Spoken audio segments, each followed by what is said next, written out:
Good morning, all the dear students of class 7.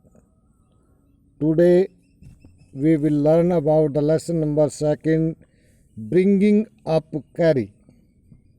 Bringing up का अर्थ होता है पालन पोषण करना.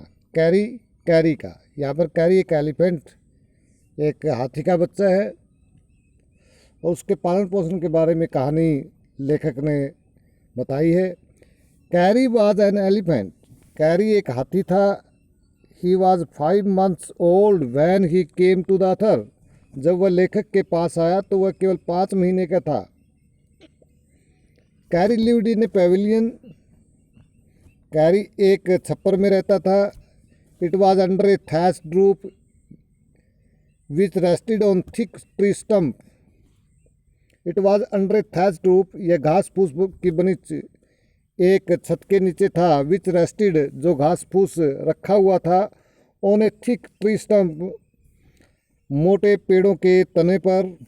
Carry bumped against the pole as he moved about the enclosure. जब कैरी तहखाने, इनक्लोजर होता तहखाना, पेवेलियन यहाँ पर कह सकते हैं उसमें. जब वो पेवेलियन के अंदर अपने छप्पर के अंदर घूमता तो वह पोल से टकरा जाता. Yet the pole did not give away. परंतु फिर भी पोल गिरते नहीं. इट वाज सो, ऐसा इसलिए था बिकॉज, क्योंकि this pole were made of thick tree stump, क्योंकि ये पोल, ये स्तंभ, ये खंबे पेड़ों के मोटे मोटे तनों से बने थे. Carry enjoyed his morning bath in the river much. Carry अपने सुबह के स्नान का नदी में अत्यधिक आनंद लेता था. He would lie in the water for a long time. वह लंबे समय तक पानी में लेटा रहता. On coming out, और बाहर आने पर, he would squeal with pleasure. वह खुशी से चिल्लाता. After bath, स्नान करने के पश्चात, the author would leave him on the edge of the jungle. लेखक उसे जंगल के किनारे पर छोड़ देता. He would himself go into the forest to get some twigs for the elephant dinner. He would himself, और वह स्वयं, कौन? लेखक. गो इन टू द फॉरेस्ट, जंगल में चला जाता. टू गेट सम ट्विग्स, कुछ छोटी छोटी टहनियाँ लाने के लिए. फॉर द एलिफेंट्स डिनर, हाथी की रात्रि भोजन के लिए. It took A long time, और ऐसा करने में उसे काफ़ी लंबा समय लगता. फर्स्ट, सबसे पहले, the author would sharpen his haste. लेखक अपनी कुल्हाड़ी को तेज करता. Which took half an hour, जिसमें आधा घंटा लगता. Then the author had to climb trees to get most delicate and tender twigs. और तब लेखक को सबसे अधिक नाजुक और नरम नरम टहनियाँ प्राप्त करने के लिए पेड़ों पर चढ़ना पड़ता. Doing all this naturally took A long time, और स्वाभाविक रूप से ऐसा करने में काफ़ी लंबा समय लगता.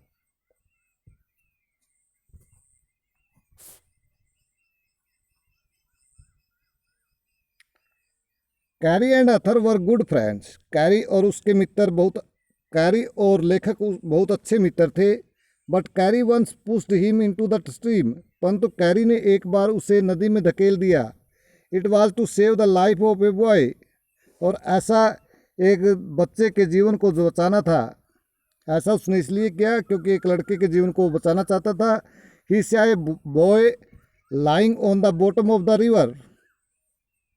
उसने एक लड़के को नदी की तलहटी पर लेटे हुए पाया. ही डाइव्ड, उसने गोता लगाया. And pulled the body of the driving boy to the surface. He died, उसने गोता लगाया. एंड पुल्ड, और खींच लिया. The body of the driving boy, डूबते हुए लड़के के शरीर को. टू द सरफेस, पानी की सतह तक. हाउएवर, फिर भी, the author was not swimmer. Author एक अच्छा तैराक नहीं था. सो, इसलिए, he could not come ashore, इसलिए वह किनारे तक नहीं आ सकता था. The current began to drag him down, और नदी की धारा ने, बहाव ने उसे नीचे की तरफ खींचना शुरू कर दिया. कैरी साइट, कैरी ने ऐसा देखा. ही केम फास्ट इनटू द वाटर, वह जल्दी से पानी के अंदर गया. The author cut his trunk, लेखक ने उसके सूंड को पकड़ लिया. ही pulled both the author and boy assure, और उसने लेखक और लड़के दोनों को किनारे तक खींच लिया. यहाँ पर कैरी की स्पेलिंग देखिए, एल मिस्टेक से लिखा गया है. यहाँ पर प्रत्येक जगह पर आई है. Carry was like a baby. Kari एक बच्चे की तरह था. लाइक ए बेबी, एक बच्चे की तरह. he had to be told when he was naughty. जब भी वो शरारत करता उसे भी कहा सुनी की जाती. He developed a taste for bananas. केलों के प्रति उसने एक विशेष रुचि उत्पन्न कर ली थी. He began to steal them. और उसने उन केलों को चुराना भी शुरू कर दिया. Large plates of fruits were kept on a table in the dining room. भोजन कक्ष में फलों की बड़ी बड़ी प्लेटें रखी गई. Kari would put his trunk through the window to the bananas. और केलों को लिए कैरी खिड़की में से अपना सूंड अंदर रख देता. इन वन अटैम्प्ट, और एक ही कोशिश में, he would take them all, वह उन सभी केलों को ले लेता. He would then quietly go to his pavilion, और तब वह चुपके से अपने छप्पर में चला जाता. There he ate the bananas at peace with being seen, without being seen, और वहाँ पर बगैर दिखाई दिए शांति से केलों को खाता. एट लास्ट, अंत में, the author cut him stealing, लेखक ने उसे चोरी करते हुए पकड़ लिया. व्हेन ही वाज स्कोल्डेड, और जब उसे धमकाया गया, कोसा गया. He understood like a baby, तो वह एक बच्चे की तरह समझ गया. And did not steel again, और दोबारा चोरी नहीं की. Again like babies he was quick learner, आगे दोबारा वह बच्चों की तरह बहुत जल्दी सीखता था.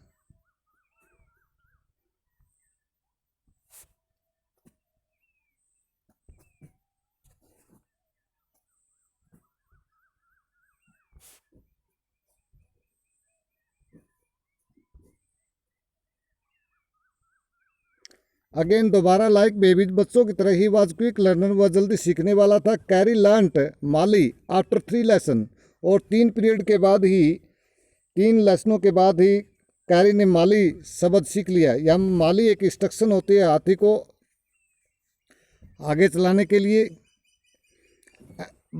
But it took him 3 weeks to learn धात, और उसने धात सीखने में 3 सप्ताह लिए. धात was the command to sit while माली was the command to walk.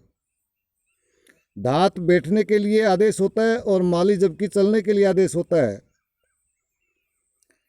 This command were taught to him just as one teaches a child, और ये सभी कमांड, ये सभी आदेश उसे बिल्कुल उसी तरह सिखाए गए जैसे एक बच्चे को सिखाया जाता है. The teaching of master call to an elephant is a difficult thing. एक मास्टर कॉल सिखाना यानी मुख्य पुकार, एक अध्यापक एक हाथी को मास्टर कॉल सिखाना बहुत ही कठिन कार्य है. An elephant generally take 5 year to learn it, और एक हाथी सामान्यतः इसको सीखने में 5 साल लेता है. Yet it is the most important signal for an elephant to learn, परंतु यद्यपि यह हाथी को सीखने के लिए सबसे महत्वपूर्ण संकेत होता है. इट इज़ सो, ऐसा इसलिए बिकॉज, क्योंकि it help an elephant to save his master life, क्योंकि एक हाथी को अपने स्वामी का जीवन बचाने में सहायता करता है. सम टाइम, कई बार, they are lost in the jungle, कई बार वे जंगल में गुम हो जाते हैं, खो जाते हैं. There is no way out, और बाहर निकलने का कोई रास्ता नहीं मिलता. Then the master makes a strange hissing howling sound in the elephant ear, तब उसका स्वामी हाथी के कानों में एक फुकार भरी खोखली आवाज़ करता है. ट्रेंड एलिफेंट अंडरस्टैंड इट, और एक प्रशिक्षित हाथी इसको समझ जाता है. एंड एट वंस, और तुरंत, pull out the tree in front of him, अपने सामने के पेड़ों को तोड़ना शुरू कर देता है. This frighten all the animals away, और ये कार्य सभी जानवरों को डराकर भगा देता है. Even the tiger is frighten, यद्यपि चीते भी डर जाते हैं. The elephant does on pulling down the trees one after the other, एक के बाद एक कर कर के हाथी पेड़ों को गिराता चला जाता है. दस a path is made out of the forest, और इस प्रकार जंगल से बाहर निकलने का एक रास्ता तैयार कर लिया जाता है. I hope you get it. Now we will discuss about the question of this lesson.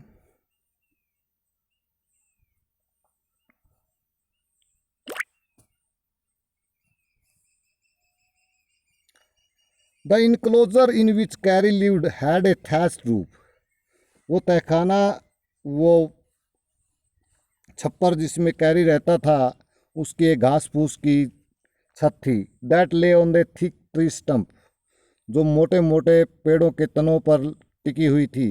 Examine the illustration of carries Pavilion on page 8। Page number 8 पर लिखे हुए कैरी के छपरों को वर्णन का निरीक्षण कीजिए एंड से why it was built that way, और बताइए कि वह ऐसा क्यों बनाया गया। Carries Pavilion was built of hatched roof.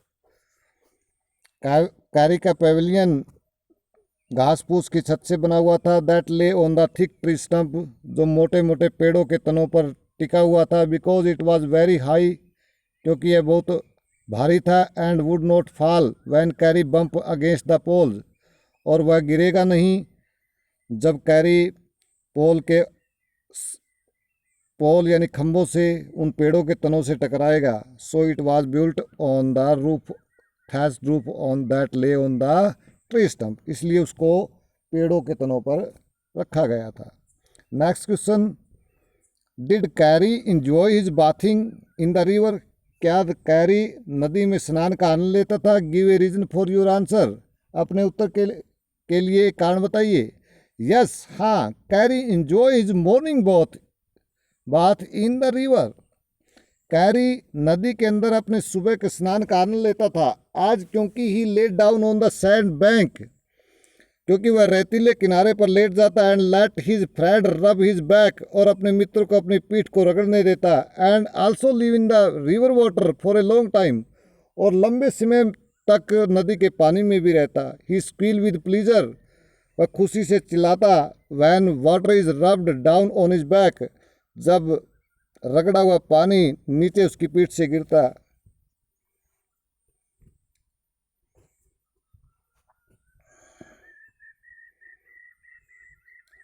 Finding good twigs for Kari, Kari के लिए अच्छी अच्छी टहनियाँ ढूंढने में टुक ए लॉन्ग टाइम, काफ़ी लंबा समय लगता। वाई, क्यों।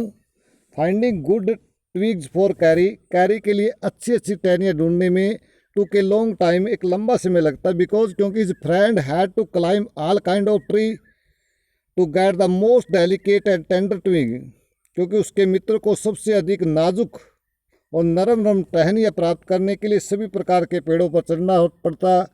Also if a twig is mutilated, यदि कोई टहनी खराब होती है, an elephant will not touch it, एक हाथी उसको छुए भी नहीं गा। So one had to be very sharp has to cut down this twig, इसलिए एक व्यक्ति को ये टहनियाँ काटने में बहुत तेज कुल्हाड़ी की जरूरत होगी। Which took half an hour to sharpen it, जिसको तेज करने में लगभग आधा घंटा लगेगा। It was not an easy job, यह एक आसान कार्य नहीं था। Next question, why did Kari push his friend into the stream. Kari ने अपने मित्र को नदी में क्यों धकेल दिया। Kari pushed his friend into the stream, Kari ने अपने मित्र को नदी में धकेल दिया। Because a boy was lying flat on the bottom of the river, क्योंकि एक लड़का नदी की तलहटी में सीधा लेटा हुआ था। Kari wanted his friend to save the life of that boy, Kari अपने मित्र से उस लड़के का जीवन बचाना चाहता था। So he pushed his friend into the stream, इसलिए उसने अपने मित्र को नदी में धकेल दिया।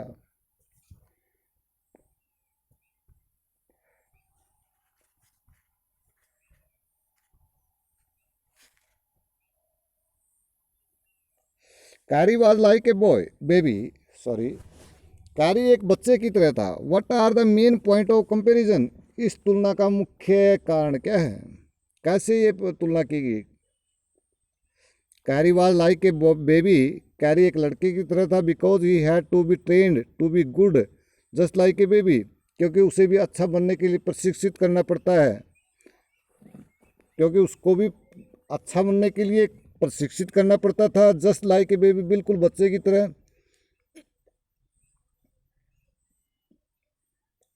He had to be taught when to sit down, when to walk, when to go fast and when to go slow.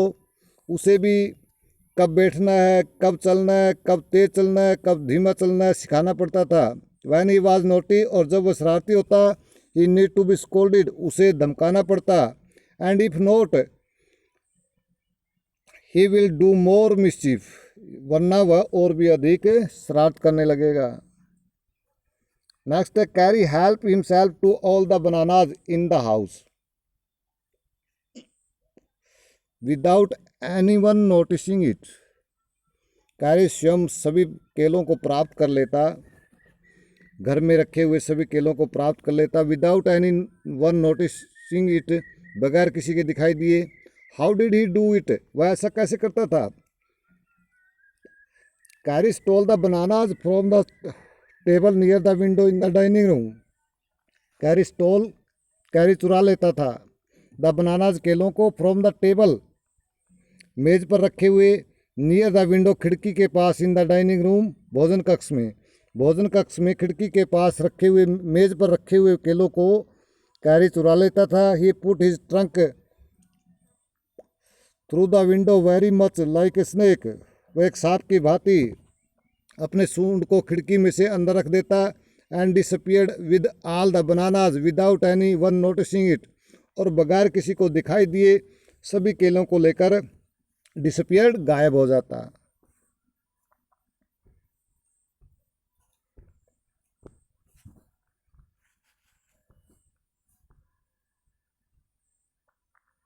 Next question है, Kari learn the command to sit and to walk.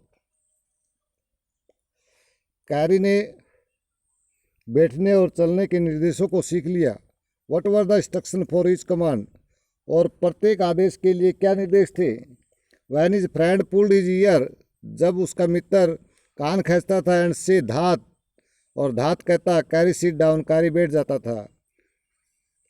And when he pulled his trunk forward, और जब वह उसके सूंड को आगे की तरफ खींचता, एंड से माली, और माली कहता कैरी वॉक, कैरी चल पड़ता। What is the master call, master call क्या है? Why is it the most important signal for an elephant to learn, एक हाथी को सीखने के लिए सबसे महत्वपूर्ण संकेत क्यों है? The master call is sting hissing howling sound, master call एक विचित्र सी हिसिंग फुकार भरी, हॉलिंग खोखली साउंड आवाज़ होती है। As if a snake and tiger were fighting each other, बिल्कुल जैसे कोई सांप और चीता आपस में लड़ते हुए करते हैं, क्योंकि सांप सीसिंग साउंड करता है और टाइगर हॉलिंग साउंड करता है। It is the most important signal for an elephant, ये एक हाथी के लिए सबसे महत्वपूर्ण संकेत है। बिकॉज, क्योंकि van ever master is in trouble, जब भी उसका मालिक कठिनाई में होता है, one master call will bring the elephant near him, एक ही मास्टर कॉल से उसका हाथी उसके पास आ जाता है। I hope you got it all the lesson and question and answer.